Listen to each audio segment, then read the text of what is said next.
So we have finished political and national news. I hope आपको सारी चीज़ें याद होंगी जो भी मैंने पढ़ाया है, एंड जो भी इम्पोर्टेंट पॉइंट्स हैं वो सारे याद होंगे. Now let's come to national schemes and initiatives. National schemes and initiative की अगर बात करें तो ये बहुत ज़्यादा एग्ज़ाम्स में पूछा जाता है, एक बहुत इम्पॉर्टेंट पार्ट कंट्रीब्यूट करता है एग्ज़ाम में. जनरली स्कीम्स में क्या क्या चीज़ें पूछी जाती हैं? स्कीम्स में पहली चीज़ ये पूछी जाती है कि किस मिनिस्ट्री से ये स्कीम है. दूसरी चीज़ ये पूछी जाती है कि किस चीज़, मतलब किसके लिए बनाई गई है वो स्कीम. तीसरी चीज़ ये पूछी जाती है कि पूरे इंडिया में एप्लीकेबल होती है या फिर किसी स्टेट में एप्लीकेबल होती है, या फिर कुछ इम्पॉर्टेंट पॉइंट्स भी होते हैं कि जैसे कितने इनकम वालों के लिए, या फिर कितने लाख पीपल्स, या फिर ये सारी चीज़ें भी पूछी जाती हैं. तो कुछ कुछ इंपॉर्टेंट पॉइंट्स हैं जो मैंने हाईलाइट किए हैं, वही आपको याद करने हैं, उसके अलावा नहीं. So let's come to the first scheme which is Viksit Krishi Sankalp Abhiyan. Ministry of agriculture and farmers welfare. Viksit Krishi से ही समझ में आ रहा होगा कि एग्रीकल्चर एंड फार्मर्स वेलफेयर की होगी, तो minister of agriculture and farmer welfare की है, जो कि अभी कौन है? शिवराज सिंह चौहान जी हैं. इन्होंने ये अभियान चालू किया है, जो कि 15 डे का नेशनल कैंपेन है, और वो स्टार्ट कहाँ से हुआ है? पूरी उड़ीसा से. ठीक है, उड़ीसा में पूरी डिस्ट्रिक्ट है, वहाँ से स्टार्ट किया गया है. अब ये किस लिए बनाया गया है? विकसित कृषि संकल्प अभियान. जो भी कृषि हैं, जो भी हमारे फार्मर्स हैं, जो भी एग्रीकल्चरल रिसर्च वगैरह और उनकी जो फार्मिंग प्रैक्टिसेस हैं, उनमें जो डिफरेंस है उसको, गैप को कम करने के लिए जो है ये स्कीम लाई गई है. जो भी ग्रास रूट लेवल की फार्मिंग प्रैक्टिसेस हैं, जो भी हम ट्रेडिशनल प्रैक्टिसेस यूज़ करते हैं हम, और जो भी रिसर्च के द्वारा हमको बताया गया है कि मतलब रिसर्च किया गया, साइंटिफिक एग्रीकल्चरल रिसर्च की गई है, जिससे हमें पता चलता है कि हमें कितने केमिकल फर्टिलाइजर्स यूज़ करने चाहिए, हमको कौन सी टेक्निक यूज़ करनी चाहिए, हमको कौन से डिस्ट्रिक्ट में कौन सी टेक्निक यूज़ करनी चाहिए. तो ये सारे गैप्स को फिलअप करने के लिए ये स्कीम लाई गई है, जो कि कितने लोगों को टारगेट कर रही है? 1.5 crore farmers and more than 700 districts को वो कर रही है. ठीक है. अब अगर कैंपेन की हाइलाइट्स की अगर बात करें तो मोतीहारी बिहार जो है, मोतीहारी कहाँ पे है? बिहार में है. वहाँ के मिनिस्टर ने अनाउंस किया है 6 करोड़ जो है एग्रीकल्चरल प्रोजेक्ट में हम लगाएंगे एट लोकल कृषि विज्ञान केंद्र. और ICAR इंस्टीट्यूट जो है मिलेट का, वहाँ पे मिनिस्टर हमारे विजिट भी किए थे, जो कि हैदराबाद तेलंगाना में है. और उन्होंने फाउंडेशन स्टोन रखा कि हमको global centre for excellence on millets जो है वो भी हमको ले डाउन करना है. अब मिलेट्स जो है ये बहुत इंपॉर्टेंट हमारा न्यूट्रिशन क्रॉप है, और बहुत इम्पॉर्टेंट है. ये राजस्थान वगैरह एरिया में बहुत ज़्यादा ग्रो करता है. तो इसलिए जो है ये विकसित कृषि संकल्प अभियान लॉन्च किया है. ठीक है, तो क्या क्या चीज़ें ministry of agriculture farmers welfare में आती है, किस लिए बनाई गई है? ग्रास रूट लेवल की जो भी टेक्निक प्रैक्टिसेस हैं और रिसर्च जो भी हम कर रहे हैं, उनके बीच का जो गैप है उसको कम करने के लिए ये कैंपेन जो है पूरी उड़ीसा से लॉन्च हुआ है. बस इतना ही याद करना है, इससे ज़्यादा कुछ नहीं. नेक्स्ट आते हैं 10 ईयर्स ऑफ जन सुरक्षा स्कीम्स. जन सुरक्षा स्कीम्स के अंदर बहुत सारी स्कीम्स आती हैं, बट 3 स्कीम्स जो हैं अभी उन्होंने 10 साल कंप्लीट कर लिया है. कौन कौन सी स्कीम है वो? प्रधानमंत्री जीवन ज्योति बीमा योजना, प्रधानमंत्री सुरक्षा बीमा योजना एंड अटल पेंशन योजना. अब सबसे पहले अगर बात करें तो प्रधानमंत्री जीवन ज्योति बीमा योजना क्या है? अब प्रधानमंत्री जीवन ज्योति बीमा योजना का सिंपल मतलब है कि अगर आपकी डेथ हो गई है किसी कारणवश, तो आपको जो है लाइफ इंश्योरेंस कवरेज प्रोवाइड किया जाएगा, जिसमें प्रीमियम आपको कितना देना पड़ेगा? 2 रुपीज़ पर डे. ठीक है, जनरली 2 लाख जो है पर एनम आपको प्रोवाइड किया जाएगा. नेक्स्ट है प्रधानमंत्री सुरक्षा बीमा योजना. ये किस लिए है? अगर आपकी एक्सीडेंट की वजह से आपकी डेथ हो गई है, या आप फिजिकली डिसेबल हो गए हो, तो आपको अप टू 2 लाख रुपीज़ हर एक पर्सन को प्रोवाइड किया जाएगा, जो कि 18 से 70 साल के बीच में आते हैं, और प्रीमियम कितना है? Less than 2 rupees per month. ठीक है, तो दिस इज प्रधानमंत्री सुरक्षा बीमा योजना. Next next is Atal pension योजना। तो obviously social security scheme provide करना सारे हमारे इंडियंस को, जो स्पेशली पुअर अनप्रिविलेज क्लासेस हैं अनऑर्गेनाइज सेक्टर में, उनको जो है social security scheme system provide करना, तो ये अटल पेंशन स्कीम है। Okay, so these 3 schemes have completed 10 years, that's why it is in news. तो आपको याद होना चाहिए। प्रधानमंत्री जीवन ज्योति बीमा योजना किस लिए है? लाइफ इंश्योरेंस कवरेज प्रोवाइड करेंगे। प्रधानमंत्री सुरक्षा बीमा योजना क्या है? 18 से 70 साल के जो भी लोग हैं, अगर उनकी एक्सीडेंट के थ्रू डेथ हो गई है या फिर फिजिकली डिसेबल हो गए हैं, तो उनको 2 लाख पर एनम प्रोवाइड किया जाएगा हर एक पर्सन को। अटल पेंशन योजना में क्या किया है? सोशल सिक्योरिटी स्कीम है जो कि सारे सिटीजन्स को प्रोवाइड की, सारे इंडियंस को प्रोवाइड की गई है, स्पेशली जो अनऑर्गेनाइज सेक्टर्स में वर्क करते हैं उनके लिए, और पुअर और अंडर प्रिविलेज्ड है। ओके, सो दिस इज ये 10 साल कंप्लीट हुए हैं, तो ये आपको सिर्फ इतना ही याद करना है, इससे ज़्यादा आप याद करने मत बैठिए। Please be like smart study करनी है आपको बिल्कुल ऐसा नहीं है कि पूरा ही चीज़ें पढ़नी है। कुछ चीज़ें ठीक है छूट जाती हैं तो वो छूट जाती है, उसको याद करने की ज़रूरत नहीं है। ओके, नेक्स्ट आते हैं Ken Betwa link project. Very important project जो नेशनल पर्सपेक्टिव प्लान के अंदर लाया गया था। ये केन बेतवा लिंक प्रोजेक्ट की अगर बात करें तो it is the India's first project जो रिवर लिंकिंग प्रोजेक्ट के अंदर लाया गया है। इसमें क्या करना है, जो केन रिवर है उसका जो पानी है उसको डिस्ट्रीब्यूट, उसको पानी को बेतवा रिवर तक ले जाना है, और जो भी डिस्ट्रिक्ट हमारे वाटर स्कैरिसिटी डिस्ट्रिक्ट है वहाँ तक पहुँचाना है। बोथ केन और बेतवा क्या है, दोनों किसकी ट्रिब्यूटरी है? यमुना की ट्रिब्यूटरी है। तो ये क्या करेंगे, वाटर को ट्रांसफ़र करेंगी केन रिवर से बेतवा रिवर के ऊपर। ठीक है, ये फर्स्ट प्रोजेक्ट है नेशनल पर्सपेक्टिव प्लान के अंदर, जो कि कब लॉन्च किया गया था? 1980 में। और कैनाल डेवलप करेंगे 221 किलोमीटर्स का in length and 2 kilometre in tunnel. अब केन बेतवा लिंक प्रोजेक्ट की अगर बात करें तो ये कहाँ से लॉन्च किया गया है? खजुराहो मध्य प्रदेश से। कौन कौन से स्टेट आते हैं इसके अंदर? यूपी और एमपी आता है। याद रखिएगा कौन कौन से state? UP and MP. Okay, MP and UP के बीच में वो करेंगे। ठीक है, 45,000 करोड़ इनिशिएटिव है, 45,000 करोड़ दिया गया है इसके अंदर, और ये वाटर स्कैरिसिटी जो रीजन्स है बुंदेलखंड के अंदर उनको रिजॉल्व करेगा। So this is all about Ken Betwa link project.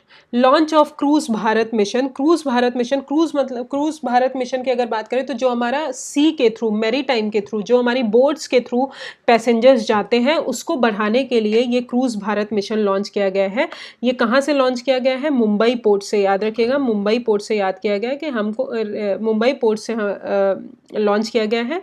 यहाँ पे हमको क्या करना है, जो हमारा क्रूज टूरिज्म है उसको हमको डबल करना है विद इन 5 ईयर्स, मतलब 2029 तक हमको इसको डबल करना है। अब इस मिशन के हाइलाइट्स क्या हैं?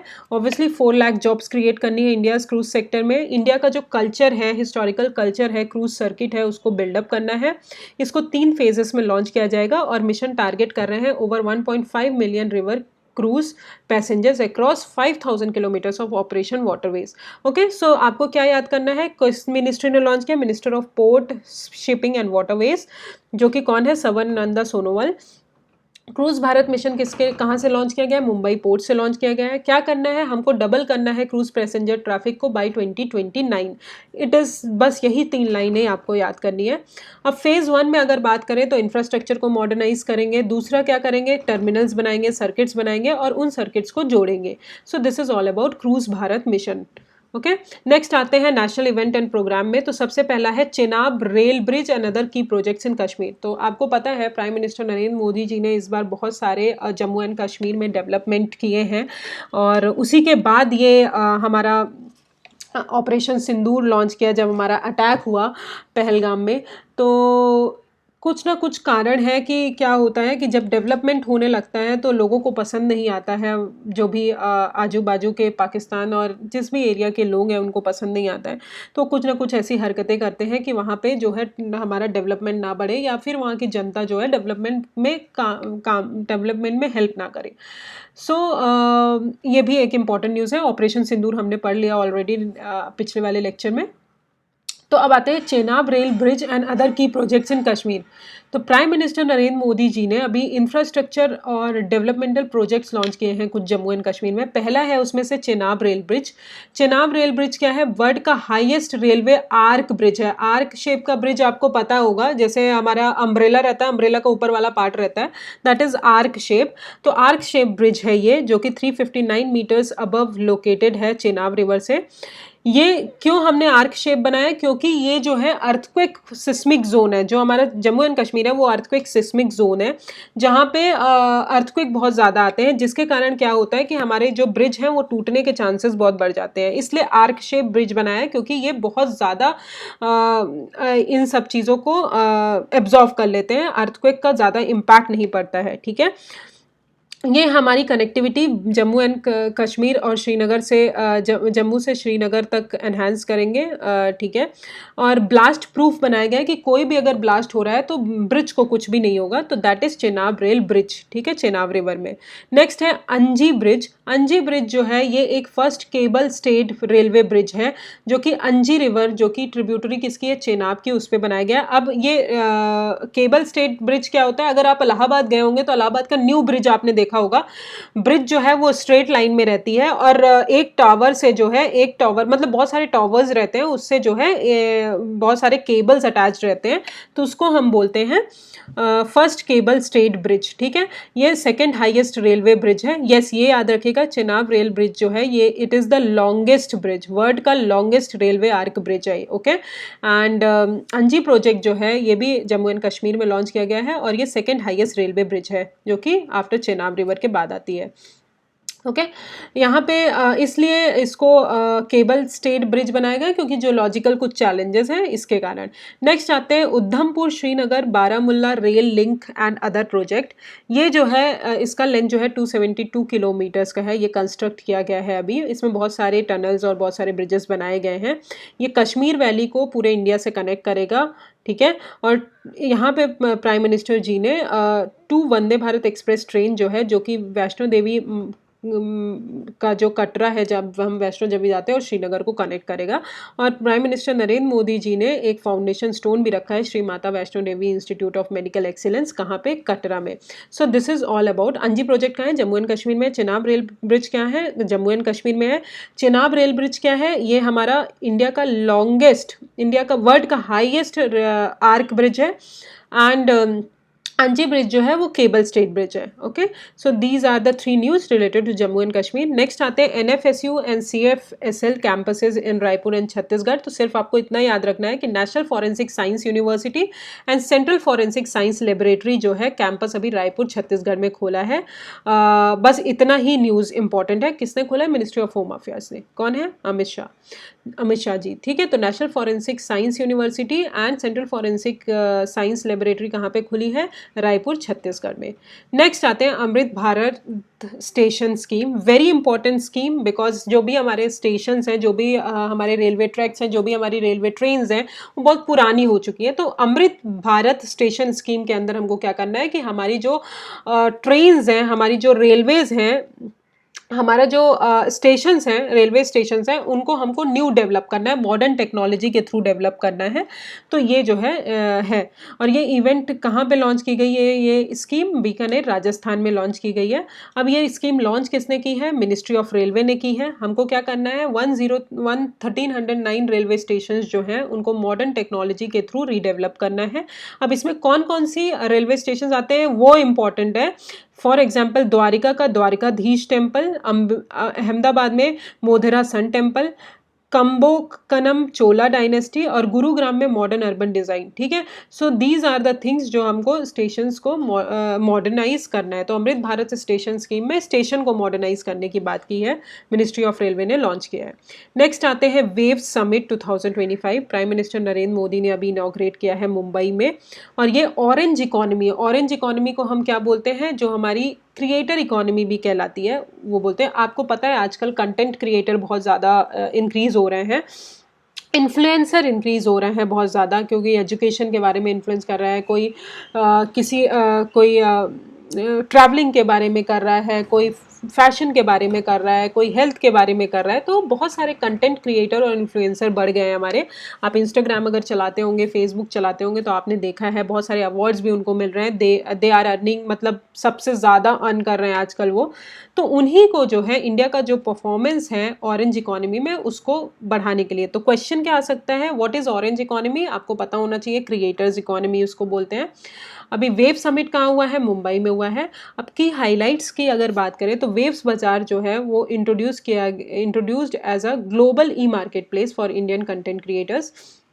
ओके, सो इसका एम यही है कि इंटरनेशनल मार्केट में इंडिया के जो कंटेंट क्रिएटर्स हैं उनको अवार्ड्स मिले, कनेक्ट करना है उनको। और इंडियन गवर्नमेंट इसके लिए $1 बिलियन फंड जो है अनाउंस कर रही है कि हम एक्सेलरेट करेंगे क्रिएटर्स इकोनॉमी। अब what about wave summit? Wave summit का मतलब है world audio visual entertainment summit. ये एक ग्लोबल इवेंट है जो कि ऑर्गेनाइज करती है ministry of information and broadcasting.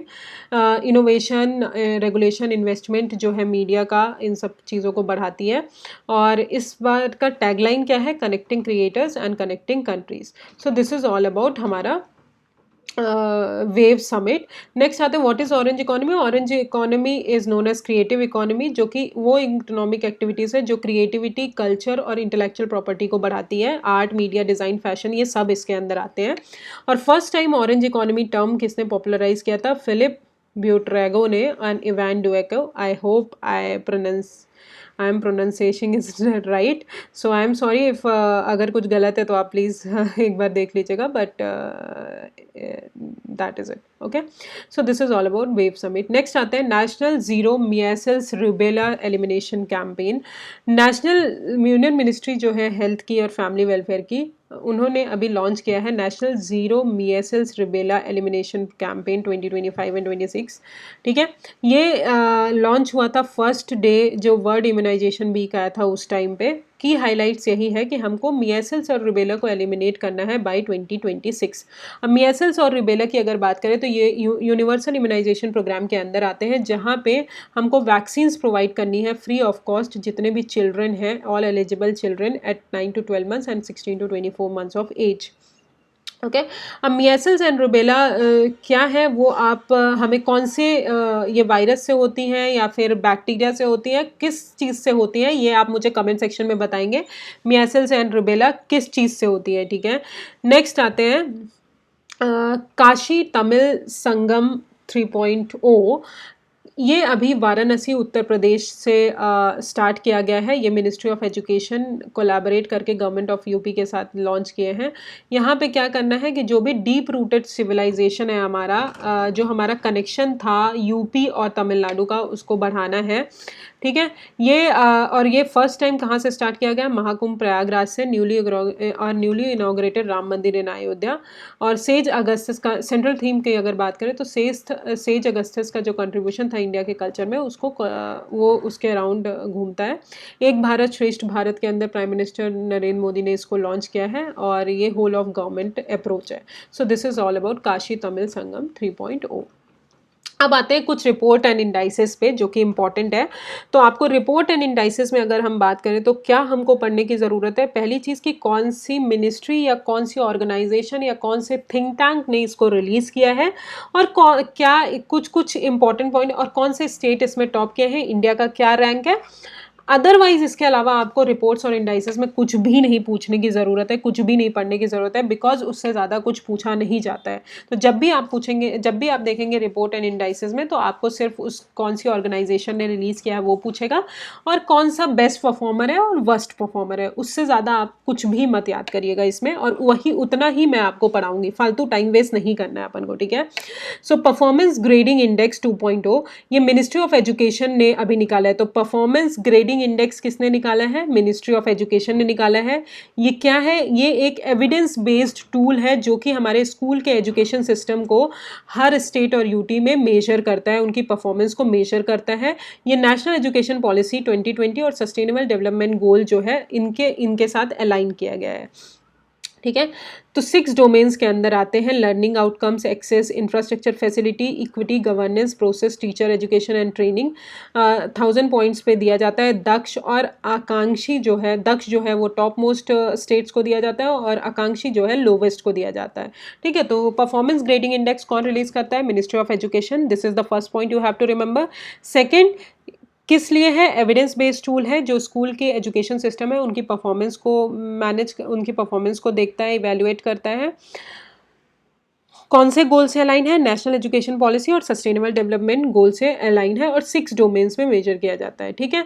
अब चंडीगढ़ की अगर यहाँ पे ये सब नहीं पढ़ने की ज़रूरत है, यहाँ पे एक टेबल दी है वो याद कर लीजिए। तो दक्ष में अगर हम बात करें तो कोई भी स्टेट जो है फर्स्ट नहीं आया है। सबसे पहले की बात करें तो चंडीगढ़ का हाईएस्ट स्कोर है प्रचेष्टा 1 कैटेगरी में। मेघालय का लोवेस्ट स्कोर है आकांक्षी में। कोई भी स्टेट और यूटी टॉप 4 बैंड्स में नहीं आते हैं। ठीक है। बिहार एंड तेलंगाना की बात करें तो मोस्ट प्रोग्रेस स्टेट है इन एक्सेस। और गौतम बुद्धा नगर जो है नोएडा, ये ओनली डिस्ट्रिक्ट रिकग्नाइज्ड है उत्तर प्रदेश में जो कि हाई परफॉर्मेंस कैटेगरी में आया है स्कूल एजुकेशन के। सो this is all about the performance grading index. कुछ भी मत याद करिए, सिर्फ इतना याद करिए कौन रिलीज करता है? Ministry of education.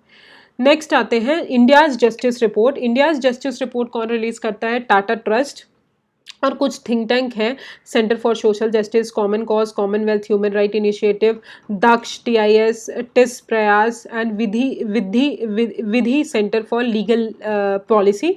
सो ये सब रिलीज़ करते हैं। सिर्फ इतना याद रखिए कौन रिलीज़ करता है? टाटा ट्रस्ट रिलीज़ करती है।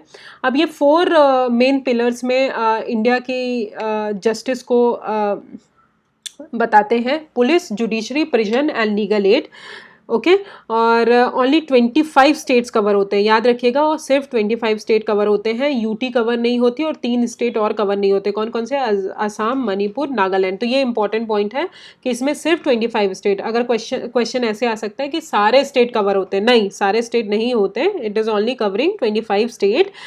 It is not covering UT and 3 state which is Assam, Manipur and Nagaland. अब अगर हम बात करें बेस्ट परफॉर्मेंस पुलिसिंग और जस्टिस में, तो कर्नाटका जो है बेस्ट परफॉर्मेंस है, आंध्र प्रदेश है उसके बाद, और उसके बाद तेलंगाना। वर्स्ट परफॉर्मेंस कौन से हैं पुलिसिंग और जस्टिस में? West Bengal, Uttar Pradesh and Uttarakhand. ठीक है। टॉप परफॉर्मर्स स्मॉल स्टेट में सिक्किम, हिमाचल प्रदेश एंड अरुणाचल प्रदेश है। Okay. So this is all about the report. Next हम आते हैं। अब हाँ, एक चीज़ और इम्पॉर्टेंट है, कोई भी स्टेट और यूटी जो है फुली अचीव नहीं किए हैं reservation target set for women in police force. ठीक है। अब आते हैं population estimation of river dolphin. River dolphin is very important. 3 type की डॉल्फिन्स मिलती हैं हमारे यहाँ: Irrawaddy dolphin, Indus river dolphin and Gangetic dolphin. Okay. तो these are the 3 dolphins are very important. IUCN status इनका एंडेंजर्ड है, तीनों का एंडेंजर्ड कैटेगरी में आती है। ठीक है। गंगा रिवर डॉल्फिन सिर्फ गंगा ब्रह्मपुत्र वाले रीजन में मिलती है। इरावडे रिवर डॉल्फिन जो है वो हमारी चिल्का लेक वाले रीजन में मिलती है। और इंडस रिवर डॉल्फिन जो है वो हमारी इंडस रिवर और उनकी ट्रिब्यूटरीज में मिलती है। ओके।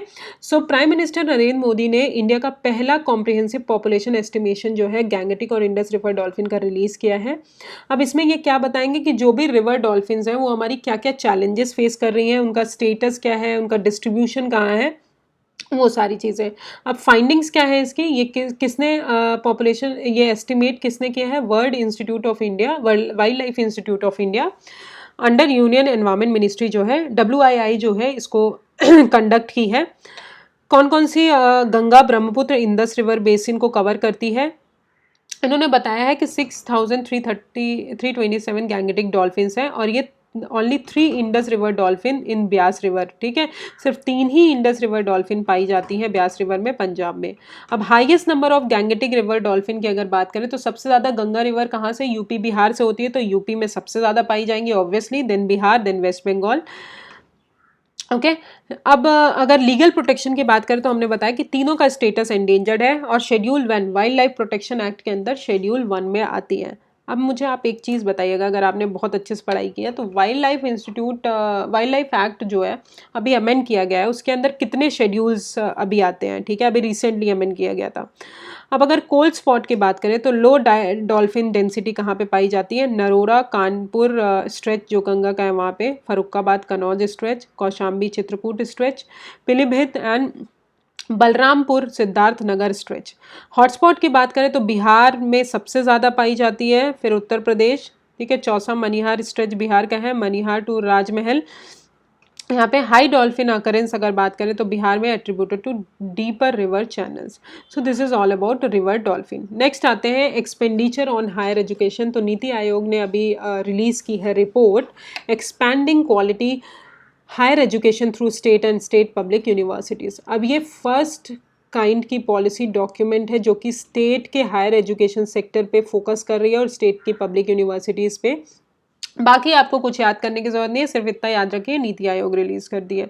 नेक्स्ट आते हैं यूडाइस प्लस रिपोर्ट 2023-24।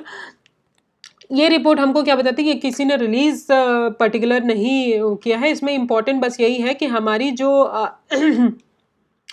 हमारी जो ड्रॉप आउट्स रेट्स हैं स्कूल्स में, एनरोलमेंट रेट है स्टूडेंट्स के स्कूल्स में, वो डिक्लाइन हुए हैं, ठीक है, वो कम हुए हैं, बस इतना याद रखिए। नेक्स्ट आते हैं Indian state of forest report. Very important report, every point of this report is very important. जो जो पॉइंट मैंने हाईलाइट किए हैं वो तो बिल्कुल ही रट लीजिए आप लोग, क्योंकि ये रिपोर्ट बहुत इंपॉर्टेंट है।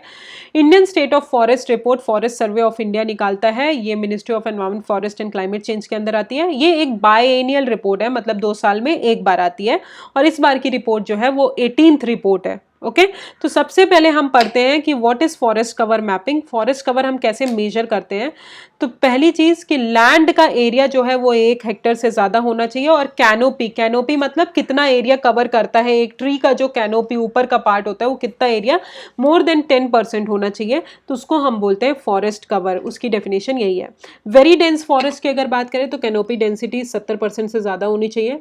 मॉडरेटली डेंस फॉरेस्ट की बात करें तो 40 to 70% होना चाहिए। ओपन फॉरेस्ट की 10 to 40% होना चाहिए। स्क्रब की अगर बात करें तो लेस देन 10% होना चाहिए। अब अगर की हाइलाइट्स ऑफ द रिपोर्ट की बात करें तो टोटल फॉरेस्ट और ट्री कवर जो है वो 25.17% है जोग्राफिकल एरिया का, और ठीक है 25.17% है, और इंडिया का टारगेट कितना है 33% हमको फॉरेस्ट कवर करना है, बट अभी हमारा कितना है 25.17% है। अब हम फॉरेस्ट कवर की बात करें तो 21.76%, tree cover 3.41%, total forest and tree cover 25.17%, shrub कितने हैं हमारे यहाँ 1.33%, नॉन फॉरेस्ट 73.50%, ठीक है। अब अगर फॉरेस्ट कवर की बात करें और ट्री कवर की, वो इंक्रीज हुआ है। एरिया वाइज बात करें तो कौन से स्टेट, ये मैंने हाईलाइट भी किया, बट यहाँ पे बहुत अच्छा टेबल बनाया है, उससे पढ़ लेते हैं। फॉरेस्ट कवर की बात करें तो एरिया वाइज बात करें तो मध्य प्रदेश हाईएस्ट है, देन अरुणाचल प्रदेश, देन छत्तीसगढ़, और परसेंटेज वाइज बात करें तो लक्षद्वीप हमारा हाईएस्ट है, मिजोरम, अंडमान एंड निकोबार आइलैंड। अब maximum increase in forest cover की अगर बात करें तो ये हमारा इंक्रीज कहाँ पे हुआ है, छत्तीसगढ़, उत्तर प्रदेश और राजस्थान में। डिक्रीज सबसे ज़्यादा फॉरेस्ट कवर और ट्री कवर कहाँ हुआ है, मध्य प्रदेश में, फिर भी मध्य प्रदेश हाईएस्ट है, याद रखिएगा, डिक्रीज हुआ है फिर भी मध्य प्रदेश हाईएस्ट है। अब मैक्सिमम ट्री कवर की बात करें तो वो महाराष्ट्र में आती है, फिर राजस्थान, फिर Uttar Pradesh. Total mangroves cover की अगर बात करें तो सब मैंग्रोव्स कवर जो है वो हमारा डिक्रीज हुआ है, और सबसे ज़्यादा मैंग्रोव्स हमारे वेस्ट बंगाल में आते हैं, देन गुजरात में। ओके तो याद रखिएगा वेस्ट बंगाल में सबसे ज़्यादा, फिर हमारा गुजरात में आते हैं, और फिर हमारा अंडमान एंड निकोबार में आते हैं। नेक्स्ट अगर बात करें बैम्बू कवर की, तो बैम्बू एरिया जो है वो हमारा इंक्रीज हुआ है, और सबसे ज़्यादा बैम्बू एरिया कहाँ पे है, मध्य प्रदेश वाले रीजन में आता है। एग्रो फॉरेस्ट्री की बात करें तो एग्रो फॉरेस्ट्री भी हमारी इंक्रीज हुई है, और सबसे ज़्यादा एग्रो फॉरेस्ट्री महाराष्ट्र वाले रीजन में आती है, ठीक है। कार्बन स्टॉक की बात करें तो कार्बन स्टॉक भी हमारा इंक्रीज हुआ है, और अरुणाचल प्रदेश जो है मैक्सिमम कार्बन स्टॉक है। Okay so these are the first जो पॉइंट मैंने बताए ना, जैसे फॉर एग्जाम्पल फॉरेस्ट और ट्री कवर में area wise Madhya Pradesh first में आता है, बट परसेंटेज वाइज हमारा लक्षद्वीप आता है। नेक्स्ट मैंग्रोव्स कवर की बात करें तो वेस्ट बंगाल में सबसे ज़्यादा है, फिर उसके बाद गुजरात में मैंग्रोव्स कवर इंक्रीज हुआ है। एग्रो फॉरेस्ट्री की बात करें तो महाराष्ट्र जो है एग्रो फॉरेस्ट्री में फर्स्ट आता है, और एग्रो फॉरेस्ट्री हमारा इंक्रीज हुआ है। फिर कार्बन स्टॉक की बात करें तो Arunachal Pradesh maximum carbon stock में आता है, कार्बन स्टॉक भी इंक्रीज हुआ है। बैम्बू कवर की बात करें तो बैम्बू एरिया इंक्रीज हुआ है, और मध्य प्रदेश टॉप में आता है। So this is all about the Indian state of forest report. And Indian state of forest report की अगर बात करें तो फॉरेस्ट सर्वे ऑफ इंडिया, जो कि मैंने पहले भी बताया है, रिलीज करती है। अब आते हैं access to medicine index report. In November 2024 access to medicine foundation जो है इन्होंने रिलीज किया है ये रिपोर्ट। ठीक है। जो भी हमारी लो एंड मिडिल इनकम कंट्रीज़ है उन वहाँ तक मेडिसिन्स पहुँच रही है या नहीं पहुँच रही हैं, उन कंपनीज़ को इवैल्यूएट करने के लिए जो कंपनीज़ पहुँचा रही हैं। नोवारिटीज़ जो है वो टॉप किए हैं, बाकी कुछ भी इंपॉर्टेंट नहीं है। Access to medicine India index report कौन रिलीज़ करता है? Access to medicine foundation release करती है। अब आते हैं grievance redressal assessment and index 2023। Union minister जो है स्टेट के साइंस एंड टेक्नोलॉजी के, उन्होंने ये अभी लॉन्च की है grievance redressal assessment and index scheme. Grievance redressal assessment का सिंपल मतलब है कि आप कहीं जाके अपनी जो तकलीफ़ें हैं, आपको किसी चीज़ से प्रॉब्लम है तो वो जाके आप बता रहे हैं किसी भी ऑर्गेनाइजेशन की या किसी भी कंपनी की, तो that is called grievance redressal assessment. ठीक है। अब ministry of personal and public grievances and pensions जो है उनकी रिकमेंडेशन में ये कॉन्सेप्चुलाइज्ड की गई है। फर्स्ट एडिशन जो है 2022-23 को रिलीज़ हुआ। ऑर्गेनाइजेशन ये क्या करती है, एक जो ऑर्गेनाइजेशन वाइज जो है एक पिक्चर बनाती है, कंपैरेटिव पिक्चर बनाती है और जो भी उसमें चैलेंजेस हैं उन सबको रिड्रेस करती है। ओके। नेक्स्ट आते हैं urban mobility India conference. Urban mobility India conference अभी गुजरात गांधीनगर में हुआ है। वेरी इंपॉर्टेंट कॉन्फ्रेंस, याद रखिएगा कहाँ पे हुआ है? गुजरात गांधीनगर में। इस कॉन्फ्रेंस का थीम क्या है? Standardisation optimisation of urban transport solution. Obviously urban transport के लिए है तो अर्बन ट्रांसपोर्ट चीज़ों को वो करना है, बाकी इंपॉर्टेंट नहीं है। कहाँ पे हुआ है? गुजरात गांधीनगर में हुआ है। ठीक है। नेक्स्ट आते हैं रूल ऑफ लॉ इंडेक्स। कौन रिलीज करता है? वर्ल्ड जस्टिस प्रोजेक्ट रिलीज करती है। कौन रिलीज करता है? World justice project. अब वर्ल्ड जस्टिस प्रोजेक्ट क्या है? एक Washington DC based think tank है। ठीक है। इंडिया का परफॉर्मेंस अगर बात करें गवर्नेंस इंडिकेटर में, गवर्नमेंट पावर्स में कंस्ट्रेंट हुआ है, कम हुआ है, और ओपन गवर्नमेंट में। सो बाकी सब इंपॉर्टेंट नहीं है। रूल ऑफ लॉ इंडेक्स कौन रिलीज करता है? World justice project. अब इंडिया की पोजीशन साउथ एशिया में बात करें तो इंडिया रैंक 3rd में आता है आफ्टर नेपाल एंड श्रीलंका। ठीक है। उसके बाद Bangladesh, Pakistan and Afghanistan. Okay, so this is all about rule of law index. Next आते हैं 5th national water award. 5th national water award जो है मिनिस्ट्री ऑफ जल शक्ति के जो मिनिस्टर हैं उन्होंने अभी अनाउंस किया है लिस्ट। इसमें उड़ीसा जो है इसमें टॉप किया है, उत्तर प्रदेश 2nd पोजीशन पे है। ठीक है। और विनर्स जो है बेस्ट डिस्ट्रिक्ट के वो बांदा उत्तर प्रदेश में है। अब कुछ कुछ यहाँ पे इंपॉर्टेंट है जो आपको याद करने की ज़रूरत है। पहला है बेस्ट स्टेट कौन है? उड़ीसा, हमने देखा। उत्तर प्रदेश 2nd स्टेट में है, फिर पुडुचेरी है, फिर गुजरात है। बेस्ट डिस्ट्रिक्ट की अगर बात करें तो साउथ में विशाखापट्टनम आंध्र प्रदेश है, नॉर्थ ईस्ट में धलाई त्रिपुरा है, नॉर्थ जॉइंट विनर में अगर बात करें तो बांदा उत्तर प्रदेश में है, फिर नॉर्थ में ही गुंदेरबल जम्मू एंड कश्मीर, और वेस्ट जोन में इंदौर एमपी। बेस्ट विलेज क्या है? पुलमपारा त्रिवेंद्रपुरम केरला। ठीक है। मुसलपानी कंकेर छत्तीसगढ़। बाकी सब इंपॉर्टेंट नहीं है। बेस्ट स्टेट कौन सा है? उड़ीसा है। बेस्ट डिस्ट्रिक्ट कौन सा है? बांदा यूपी का। अब आते हैं Swachh Vayu Survekshan award 2024। Recently international day of clean air for blue skies Jaipur में लॉन्च किया गया है Swachh Vayu Diwas. Ministry of environment, forest and climate change ने अभी प्रेजेंट की है स्वच्छ वायु सर्वेक्षण अवार्ड, जो कि पार्ट है national mission for clean air का। और ये डे सेलिब्रेट डिक्लेयर किसने किया है? यूनाइटेड नेशन जनरल असेंबली 2019 में डिक्लेयर किए थे। तो रिसेंटली September 7 जो है क्या डिक्लेयर किया है? September 7 2024 के दिन लॉन्च किया गया। September 7 जो है वो national mission for clean air award किया गया है। नेक्स्ट आते हैं स्वच्छ वायु सर्वेक्षण अवार्ड की अगर बात करें तो ये प्रेजेंट किया जाता है best performing national clean air programme के अंदर। 3 सिटीज़ को 3 कैटेगरीज में किया जाता है। पहली कैटेगरी है जहाँ पे पॉपुलेशन 10 लाख है। दूसरी कैटेगरी है जहाँ पे पॉपुलेशन 3 से 10 लाख है, पॉपुलेशन 3 लाख है, कैटेगरी 3 में आता है। और ये प्रेजेंट कौन करता है? Ministry of environment, forest and climate change. अब कैटेगरी 1 में अगर बात करें तो सूरत जो है वो टॉप किया है गुजरात का, फिर 2nd में जबलपुर है, 3rd में आगरा है, कैटेगरी 2 में फिरोजाबाद उत्तर प्रदेश, और कैटेगरी 3 में फर्स्ट है Raebareli Uttar Pradesh. So this is all about Swachh Vayu Survekshan award. Next आते हैं SDG India index 2023 and 2024। SDG India index कौन रिलीज करता है? नीति आयोग रिलीज करती है। ठीक है। इंडिया का नेशनल स्कोर अगर बात करें SDG में तो 71 है। ठीक है। अभी अगर ये इंडेक्स लॉन्च किसने किया था? सुमन बेरी वाइस चेयरपर्सन थे उस टाइम नीति आयोग के, उन्होंने। बट रिलीज कौन करता है? नीति आयोग रिलीज करती है। पहली बार ये कब आई थी? 2018 में आई थी। अभी जो आई है वो 4th एडिशन आया है। और इंडिया का जो प्रोग्रेस है, सिग्निफिकेंट प्रोग्रेस उन्होंने गोल 1 जहाँ पे नो पॉवर्टी में अचीव किया है, गोल 8 एंड गोल 13 में the largest increase in score observed in climate action. तो मतलब इंडिया जो है क्लाइमेट एक्शन के लिए बहुत सारे इनिशिएटिव ले रहा है, तो क्लाइमेट एक्शन में बेस्ट रिकॉर्ड किया है। जेंडर इक्वालिटी में अगर बात करें तो बिलो 50 है स्कोर, ओके, अच्छा स्कोर नहीं है। ओके, तो ministry of education has presented the India's ranking for this year 2024, ठीक है, NIRF रैंकिंग है वो।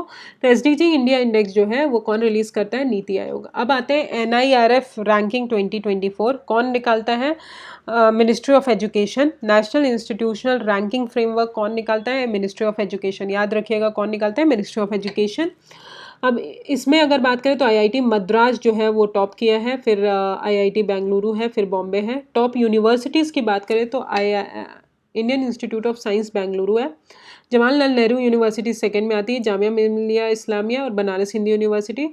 स्टेट पब्लिक यूनिवर्सिटीज़ की अगर बात करें तो अन्ना यूनिवर्सिटी जो कि चेन्नई तमिलनाडु में वो टॉप की है।